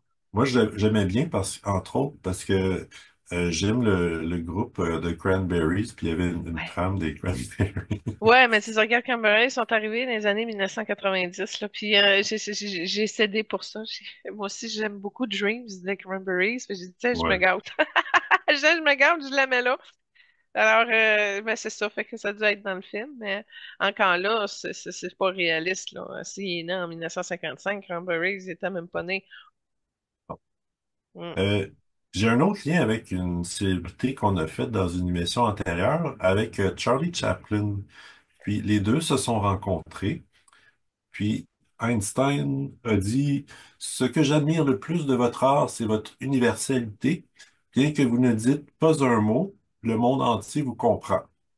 Puis Oui, Charlie a dit, c'est vrai, mais votre gloire est encore plus grande. Le monde entier vous admire alors que personne ne vous comprend. oui. C'est- quand tu as dit Charlie Chaplin, ce que j'ai entendu de Albert, c'est gars brillant. Fait qu'ils ont trouvé une fréquence intelligente pour se reconnaître. C'est carrément ça. Puis les deux, tu vois, ils se complémentaient, c'est complémentaire. Parce que bon, l'autre est plus amusant, tu sais. L'autre il explique, mais le monde comprend pas. Mais en tout cas, fait que ça va jouer des nuances de l'intelligence. Puis c'est un beau duo parfait. Il y avait beaucoup de plaisir, puis ils auraient pu échanger encore ensemble. Puis ce que Albert Einstein me dit, c'est ils se sont croisés de l'autre côté, Charlie Chaplin et lui, à maintes reprises. Et très intéressant. Ouais. Merci beaucoup. Ils continuent à se fréquenter ou se voir. Pas super gros, mais déjà eu plusieurs rencontres. OK. J'étais impressionné du fait que Einstein soit impliqué dans autant de causes qui ont marqué l'histoire de l'humanité, pour laquelle il aimerait être reconnu le plus. J'y vais pour la paix. Quand que les gens vont comprendre la conscience de leur choix, de leurs décisions, de leur impact et de les répercussions sur la vie, sur le monde. C'est là que ça se joue. Ouais. Parce que c'est vraiment ça.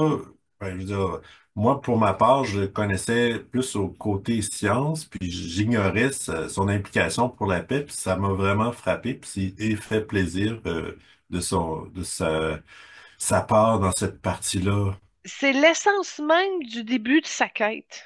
Comprends-tu? Lui, pourquoi expliquer la vie, la mort, la lumière, le Dieu, la science, etc. C'est justement pour amener l'humain à avoir plus de paix sur des questions qui sont difficiles d'avoir des réponses, puis qui peuvent tracasser et dévier le courant du chemin naturel humain. Fait que lui, dans sa sagesse, il disait si les gens comprennent mieux, ben ils vont être plus calmes, vont être plus en paix, plus en joie, plus capables de fonctionner en harmonie puis en respect avec la vie, l'unité. Fait que ce principe-là, c'est le début qui le motive surtout. À partir de ce moment-là, ben c'est pas parce que tu te rends dans les plus hautes explications de ce monde que les gens vont mieux se respecter. C'est ça le problème. Il faut que la connaissance suive sans que ça tombe comme un prêcheur ou une religion qui dit quoi faire, puis comment penser, etc. Fait que c'est comment arriver à rendre libre la molécule pour que la pensée reste comme libre de se parfaire par elle-même, tu sais. Puis là, ben, ça ramène toute à la gloire de la claire connaissance qu'il a profilée dans ses énergies. Parfait. Moi, ça conclut ce que j'avais sur Albert Einstein. Ben écoute, ce que je peux te dire, c'est qu'il a trouvé ça rigolo, l'entretien avec nous, puis il est content, il trouve ça charmant, mais tu vois, il est pressé de partir. Fait que moi, je le remercie d'avoir pris le temps, puis je lui souhaite vraiment le bleu indigo l'accompagne justement dans tout ce qui est en train de monter. Puis je le remercie d'une bonté infinie d'avoir pris le temps de me montrer comment il fonctionnait, puis de m'accueillir malgré ses réflexions. Il a pris le temps. Il a quand même pris le temps. Fait que je le remercie. Moi, je l'aime bien. Je trouve que c'est une âme très courageuse, puis qui a travaillé beaucoup pour l'évolution. Puis en tant qu'âme jaune moi-même, ben je le reconnais, je le bénis dans sa splendeur. Et je lui fais une requête si ça lui tente de m'aider à développer mon cerveau. Peut-être pas de l'amener à 46%, mais je sais pas, de m'amuser un peu pour travailler ma télépathie ou ma téléportation en tout cas, des aspects de mon cerveau qui pourraient être mieux harmonisés. En tout cas, j'ai pas trop compris sa réponse, mais je pense qu'il a compris qu'est-ce que je voulais dire, puis il a compris comment il pouvait m'aider. Alors, qu'est-ce que ça va donner? Je vous reviendrai là-dessus éventuellement. Mais en tout cas, il nous souhaite tous un indice à la guérison pour compléter ce qui nous manque comme présence en notre cœur. Fait que c'est là-dessus qu'il souhaite nous porter notre attention parce que c'est ce qui va accélérer notre chance puis d'arriver à améliorer notre situation pour un monde meilleur. Fait que c'est là-dessus qu'est sa bénédiction pour nous. En frère, parce que c'est vraiment une énergie fraternelle qu'il a pour l'humanité. Parfait. Ben, merci à Albert Einstein pour sa contribution à l'humanité. Puis il te remercie de l'avoir choisi puis t'a envoyé un beau rayon vert émeraude. Ah, ben, merci beaucoup. Ouais, c'est un développement de l'amitié, ça, j'ai comme l'impression. Puis ça va t'aider à enlever de la pitié. Mais je sais pas, tu as de la pitié collée ses sciences. Fait qu'il va t'aider à enlever ça avec son rayon vert qu'il t'a envoyé de fraternité.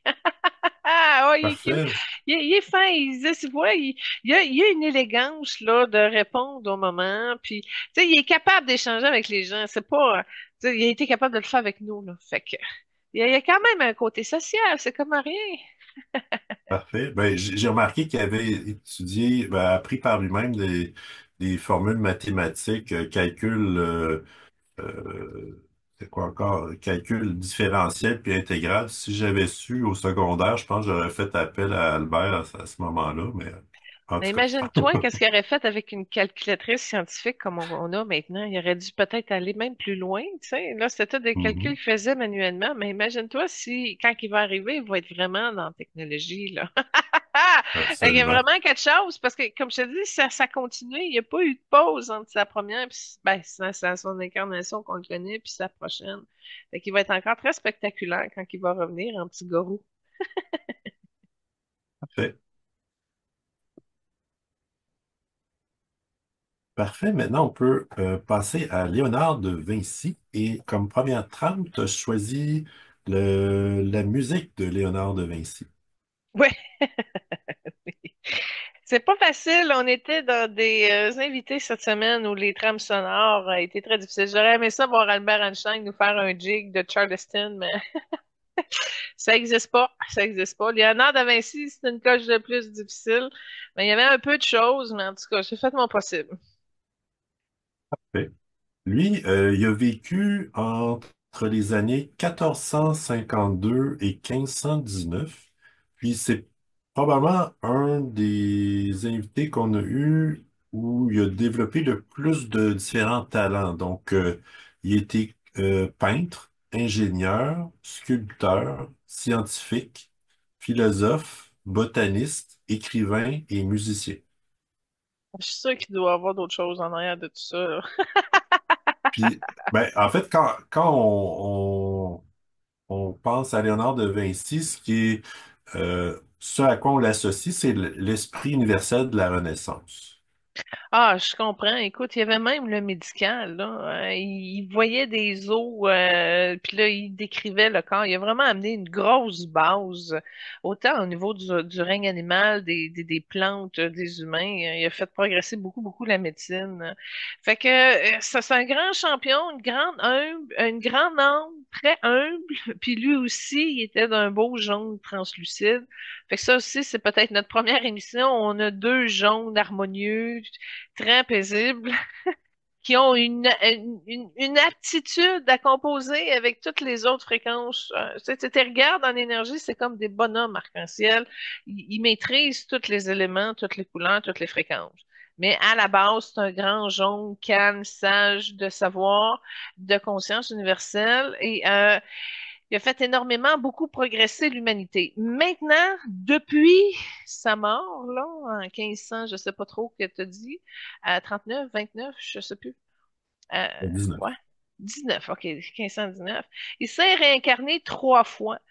Trois fois, mais des incarnations quatre qui ont continué à faire évoluer tout ce qui a apporté au niveau de la Renaissance, comme on dit, mais à un petit niveau davantage de son savoir. Il est revenu aussi en tant qu'âme qui avait beaucoup de talent. Mais dans l'incarnation qui a suivi, il y avait plus de disciples, il y avait plus de monde. On voit que sa fonction d'enseignement a été ouverte à un plus grand bassin de personnes. Donc, il a continué à cultiver la culture scientifique, mais de tout son savoir universel aussi. La musique est rentrée dedans. Et ce que je vois au niveau de son époque, il avait déjà composé de la musique. Donc, c'est quelque chose qui l'a ramené, mais pas nécessairement comme un don qui l'a mis de l'avant. C'est peut-être plus un don qui lui a servi d'amusement ou de divertissement. Puis, dans l'incarnation qui a suivi, il était plus vert avec un fond jaune. Donc, il a comme continué à un certain niveau, mais dans un autre tal, si on peut dire. Parce que si je le regarde aujourd'hui, euh, il est encore dans ces couleurs-là, jaune pâle, mais il n'a pas été que jaune pâle tout le temps, tout le temps. Comme je t'expliquais, la première était plus vert, la deuxième était plus bleu cobalt, mais avec son fond jaune translucide qui était là avant. Et puis la troisième, il l'a fait plus dans le indigo, mais toujours avec son fond de même. Fait qu'ils ont quand même poussé d'autres aspects. Ce qu'on me dit, c'est les incarnations qu'on suivi ont eu une répercussion. Il a quand même développé un nom, il a quand même développé une notoriété, mais pas suffisamment forte pour qu'on puisse être capable de le relier. Dans le sens qu'on est capable de dire, OK, ouais, il a été Schumann plus tard, ou etc. J'ai pas le nom de ces anciennes incarnations, malheureusement. D'accord. Donc, comme le dit son nom, il est né à Vinci, qui est un village en Italie. Son père était notaire et sa mère était paysanne. Mais comme c'était pas une union officielle liée avec le mariage, il était considéré enfant illégitime, puis il n'a pas pu accéder au notariat de son père. Mais il y a eu quand même un plan B. Je vois une tante qui fait des études privées puis qui l'ouvre à pas mal tout, dont entre autres les plantes. OK? Fait qu'il y a comme eu une tante qui est venue l'aider, mais son père a pris le temps aussi de bien s'assurer de son savoir.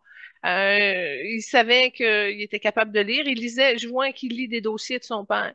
Fait que son père l'a quand même impliqué, même s'il avait comme pas nécessairement le droit. Puis je dois dire qu'au niveau de son plan de l'âme, c'était prévu comme ça.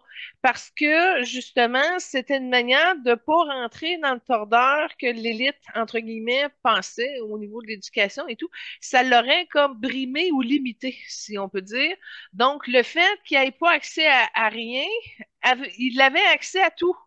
Et là, il a pu fonctionner avec son désir d'ingénierie intérieure, puis de comprendre pour mieux se rapprocher de Dieu. Fait que ça, c'est son premier leitmotiv. Et c'était important pour lui qu'il soit libre de tous les contenus parce qu'il était en même temps immunisé contre les pressions qu'il aille en mariage, etc. Je vais m'avancer un peu. Ça lui a permis de vivre son homosexualité de façon à ce qu'il n'y ait pas trop de répercussions. Ça lui a permis de pouvoir faire un choix ou d'orientation plus libre que s'il avait passé dans le tordeur du moule ou ce que finalement ça aurait cassé puis qu'il se serait marié avec une femme, tu sais. Fait que c'était mieux de pas le dire, mais c'était sa vie privée qu'il protégeait. Ça, c'est important. Puis en même temps, c'était pas une personne gourmande, affective ou sexuelle ou quoi que ce soit. C'est comme si on lui offrait une soirée, un bonbon ou une possibilité ou quoi que ce soit comme un cadeau. C'était pas quelque chose qui courait après ça puis que ça finissait en orgie puis en portée, etc. Donc c'est une homosexualité qui est discrète. Parce qu'il y avait quand même un courant dangereux, puis il voulait pas que sa vie intime vienne interférer avec toutes ses missions. Parce que si on prend chacun de ses talents, de ses dons, ben c'était comme une mission en soi. Et puis c'était ça, dans le fond, qui était public. Puis c'était là-dessus qu'il protégeait l'image, etc., pour pas qu'on s'attaque à son honneur, malgré l'encyclopédie vivante qu'il était et qu'il avait compris beaucoup de choses, autant au niveau du corps humain que la biodiversité, etc. Donc, c'est quelqu'un qui a concentré son esprit scientifique et de savoir pour justement faire avancer les choses. Parce que ce qu'on me dit, c'est l'élite de lumière qui ont décidé de le descendre à ce moment-là parce qu'il y avait un danger de régression pour l'humanité. Et puis que, comme le savoir était surtout contrôlé par la religion, etc., il fallait qu'il y ait une entité qui sorte de nulle part, sous aucune influence quelconque, et qu'à partir de ce moment-là, lui puisse amener des connaissances qui puissent réveiller l'humanité et l'amener à s'ouvrir, à cultiver, entre autres, des connaissances pour l'amélioration des conditions de vie à l'époque, qui étaient plutôt aussi un peu en retard. Donc, c'est comme un élu qui a été déposé, qui a accepté une mission de claire connaissance. C'est carrément là où est-ce que ça se joue et la connaissance dans tous les aspects qui vont joindre tout le monde. Fait que là, en ayant comme développé son aspect d'ingénierie, ben là, il amène un mieux à l'humanité, même par son art. Écoute, la Joconde, elle a tellement circulé, puis elle circule tellement encore. Donc, c'est rien d'extraordinaire, mais quand le monde qui regarde ça attentivement, il fait Wow! Pourquoi? Parce qu'il arrive à l'humanité divine de Léonard da Vinci en arrière de son œuvre. Donc, on est capable de percevoir sa lumière et son juste. Parce qu'il y a une très grande vitesse d'évolution, mais ça s'est fait dans le juste. Et c'est quelque chose de herculéen pour l'époque dans laquelle il est arrivé, parce qu'il a réussi à résister à l'influence de la monarchie, il a réussi à résister à l'influence de la religion, à toutes les influences qui auraient pu influencer quoi que ce soit. Donc, il était une âme très noble, il est encore, évidemment, mais une âme très noble, très juste et minutieuse, dans la perfection du simple détail. Il pouvait passer 5 heures sur un tout petit détail. Il était perfectionniste à l'os. Une personne qui n'avait pas de problème de concentration. Non. Parce qu'il a réussi à trouver l'harmonieux en lui, l'harmonieux avec la lumière qu'il a laissé qui a laissé passer complètement. Alors, c'est un grand médium, on va te le dire de même, c'est un grand médium qui a réussi à descendre par son canal de la connaissance, la lumière pour l'amélioration et le juste des conditions de ce monde pour amener plus de paix.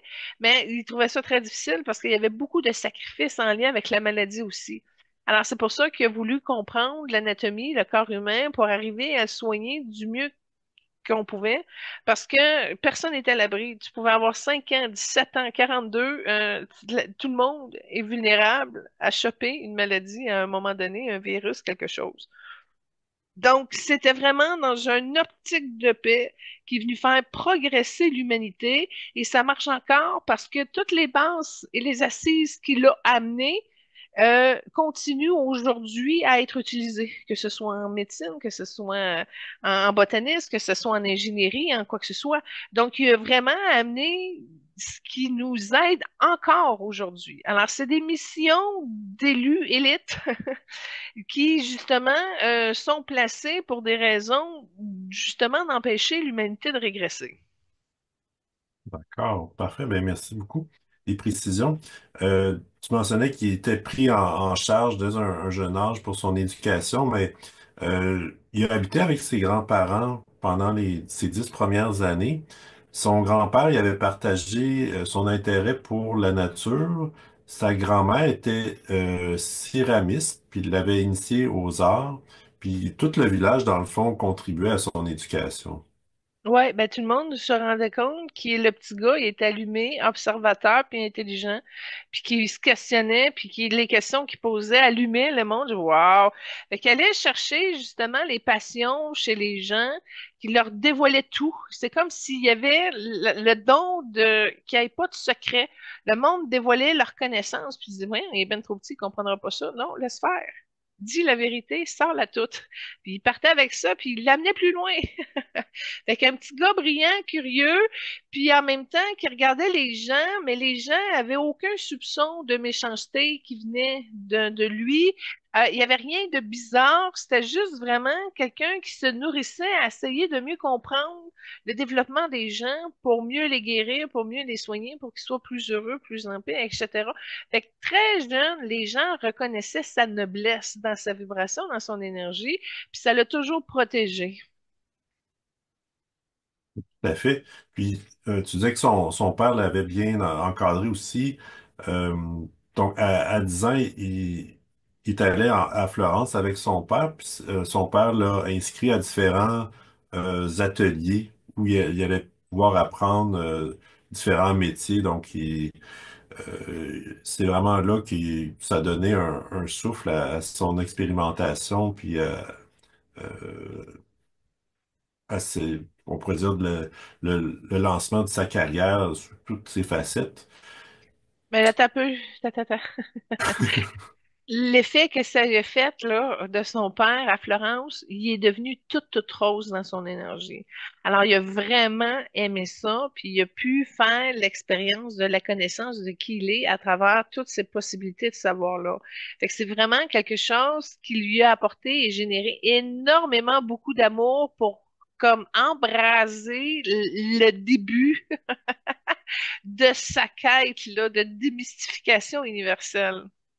Fait qu'il l'a fait avec amour. Ça, c'est ça que ça dit, dans le fond. OK. Puis c'est là qu'au départ, il a appris les concepts en ingénierie, en mécanique, métallurgie, physique, aussi musique, comme tu as mentionné un peu plus tôt, l'anatomie, le dessin, la gravure. Puis il s'est quand même promené à différents endroits. Il était en Florence, ensuite il a été à Milan.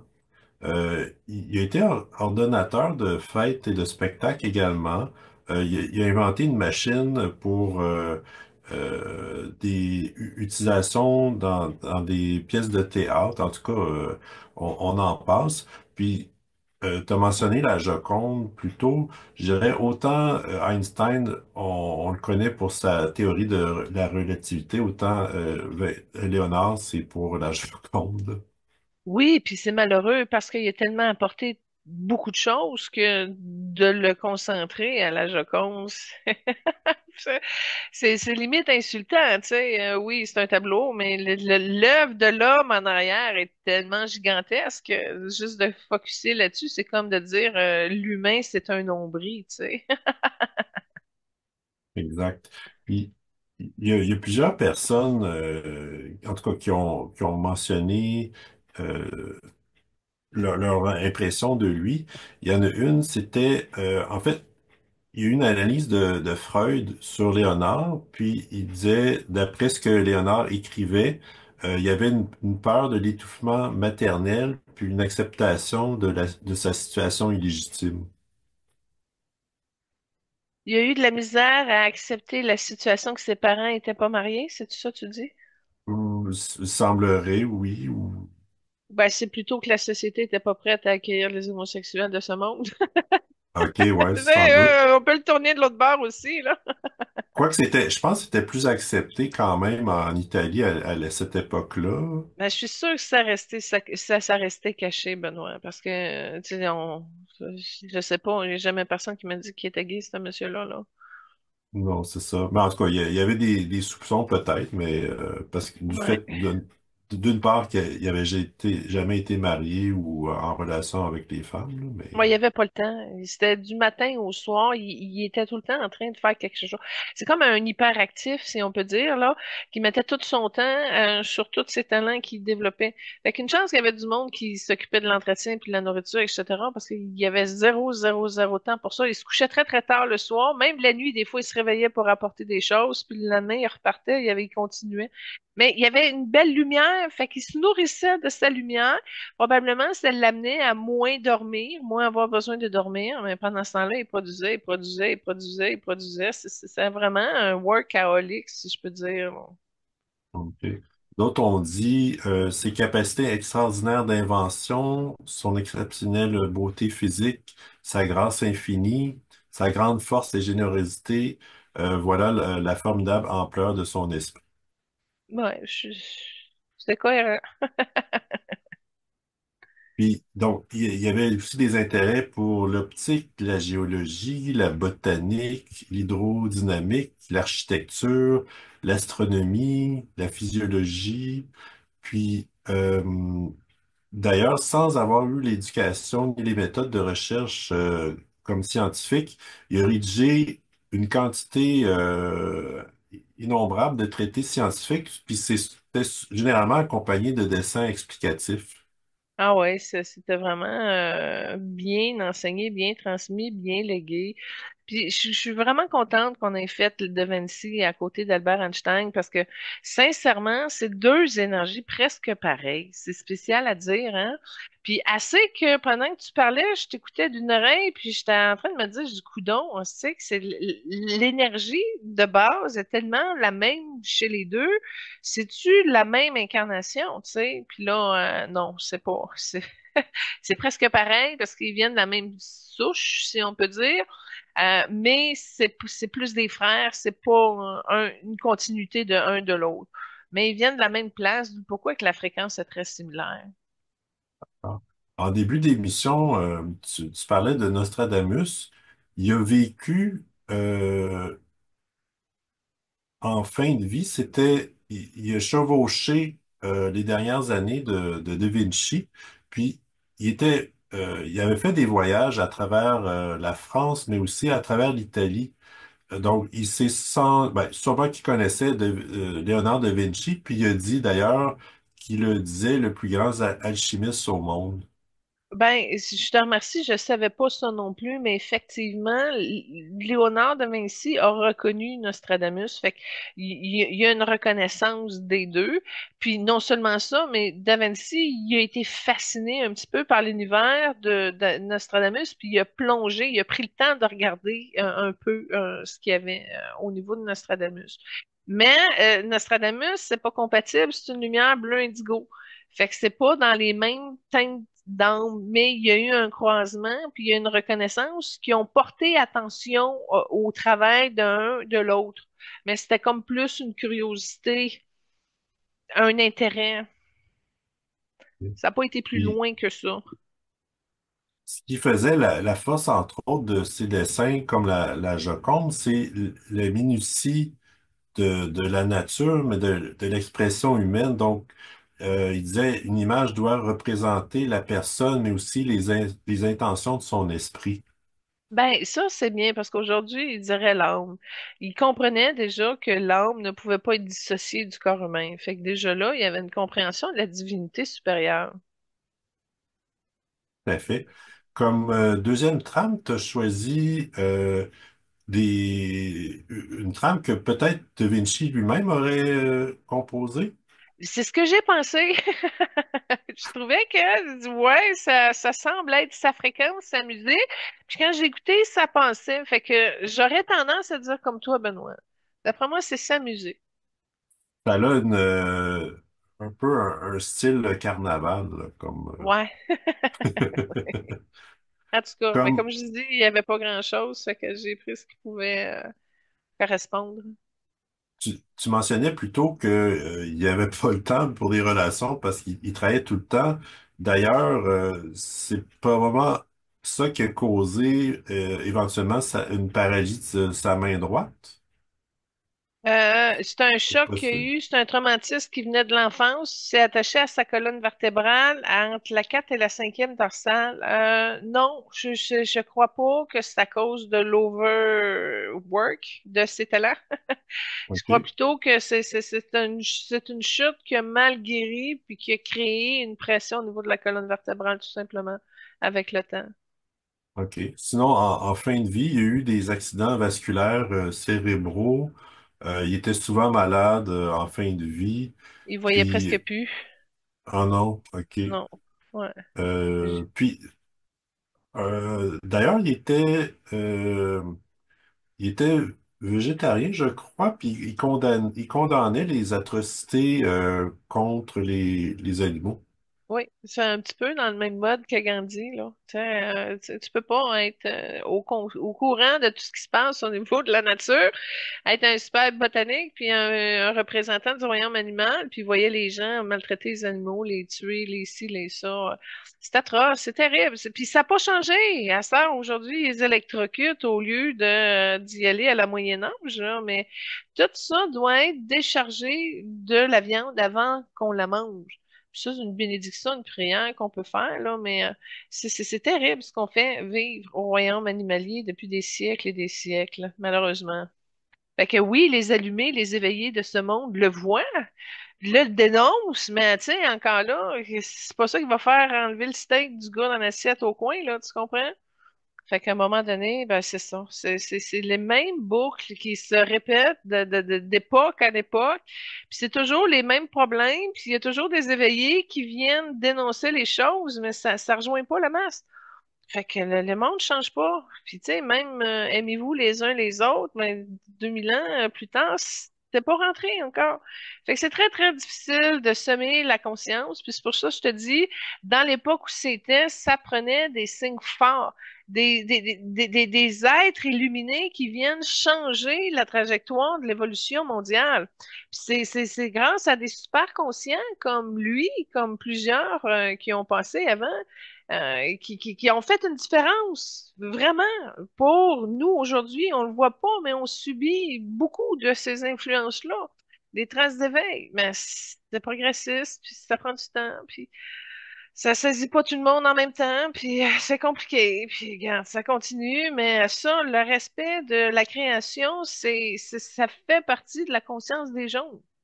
Puis c'est comme, oui, l'humain a le droit à sa paix, mais la Terre, tout le monde, tout ce qui vit dessus a le droit au même traitement. C'est ça, là. Parfait. Je vais conclure avec quelques citations de Léonard de Vinci.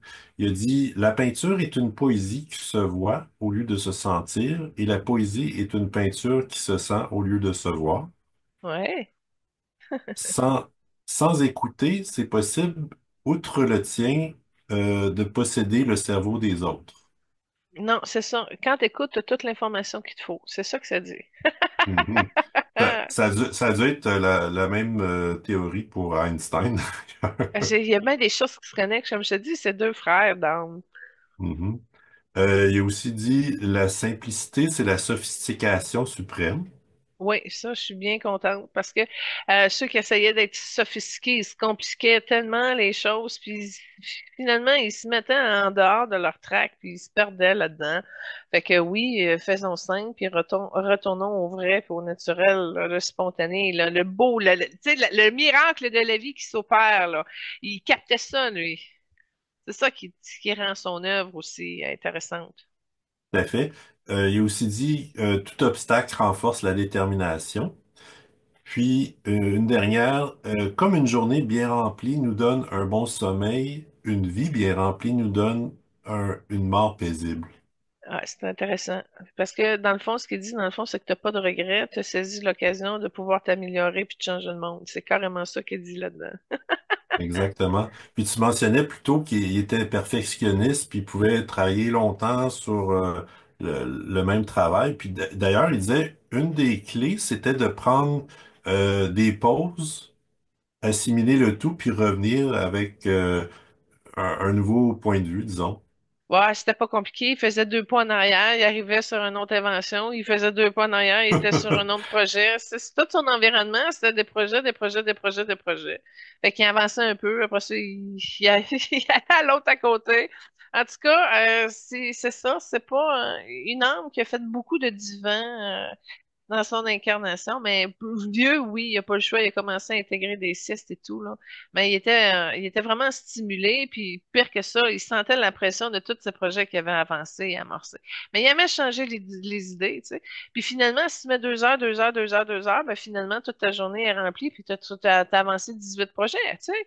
Fait qu'à un Mhm. moment donné, il était quand même au service et disponible, par exemple. Il répondait à la population, puis je le vois que les gens le consultaient comme un savant. Fait qu'il y avait ça aussi qui faisait partie de sa mission. OK, parfait. Comme dernière trame, tu avais choisi Walk on Water de Ever After. Bon, premièrement, c'est un film avec Drew Barrymore, OK?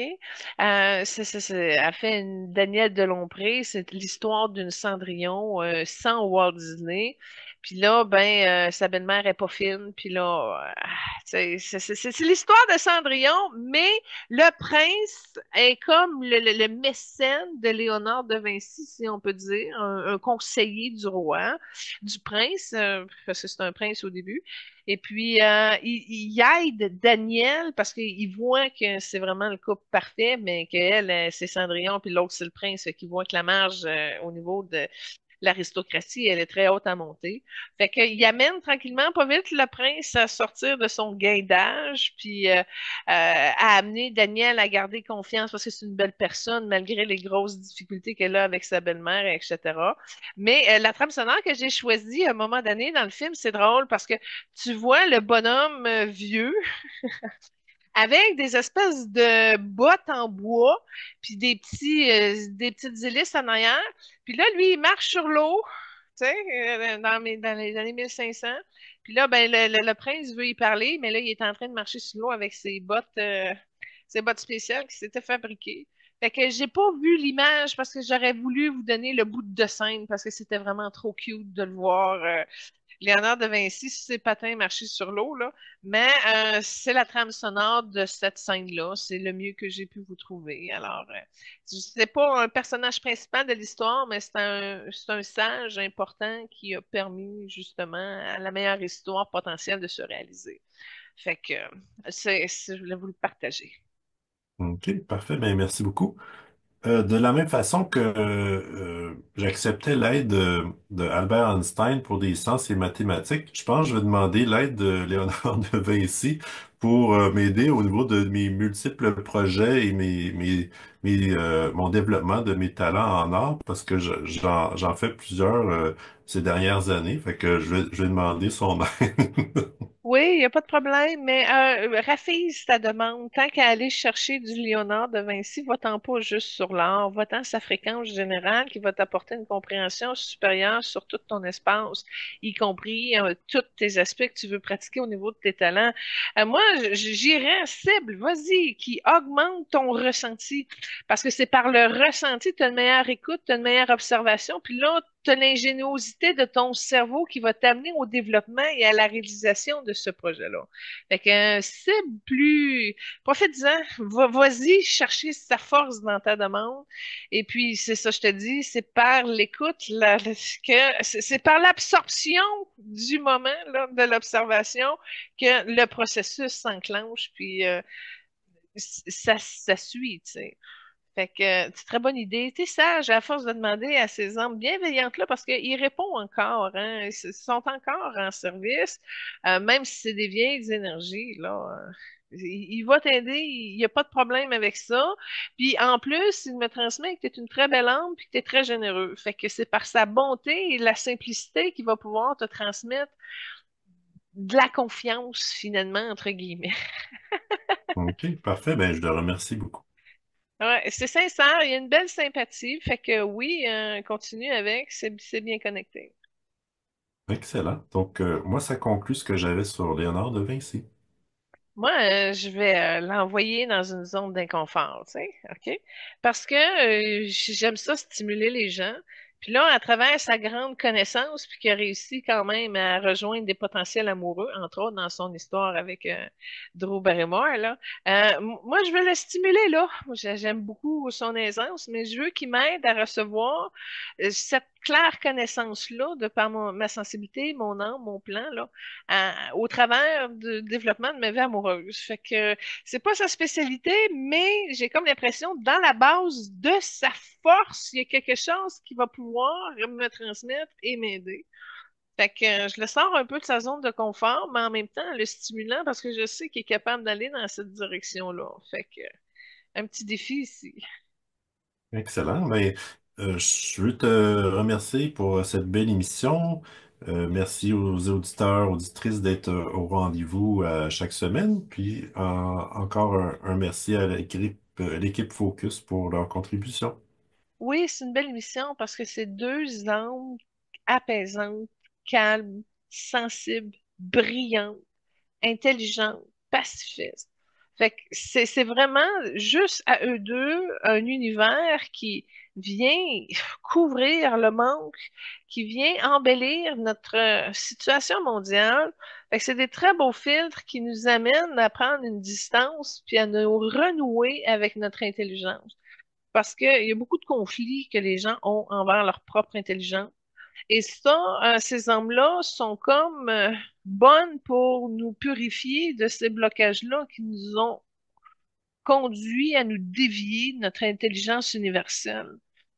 Fait que Oui, à un moment donné, il faut enlever le sacrifice qui nous a conduit à ce détournement-là. Et de rester ouvert comme ça, nos connaissances, nos dons nous reviennent facilement d'une incarnation à l'autre.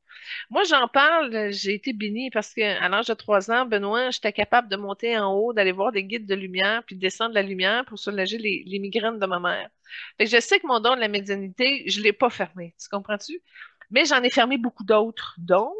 Fait que ça, le fait de leur demander les codes, à savoir comment rester ouvert et conscient entre chaque désincarnation, moi, je te dirais que je vais profiter de mes contacts aujourd'hui pour aller dans cette direction-là. Comme ça, ben, si je reviens dans une prochaine Julie version numéro 2, je vais pouvoir récupérer tout ce que j'ai ramené aujourd'hui, là.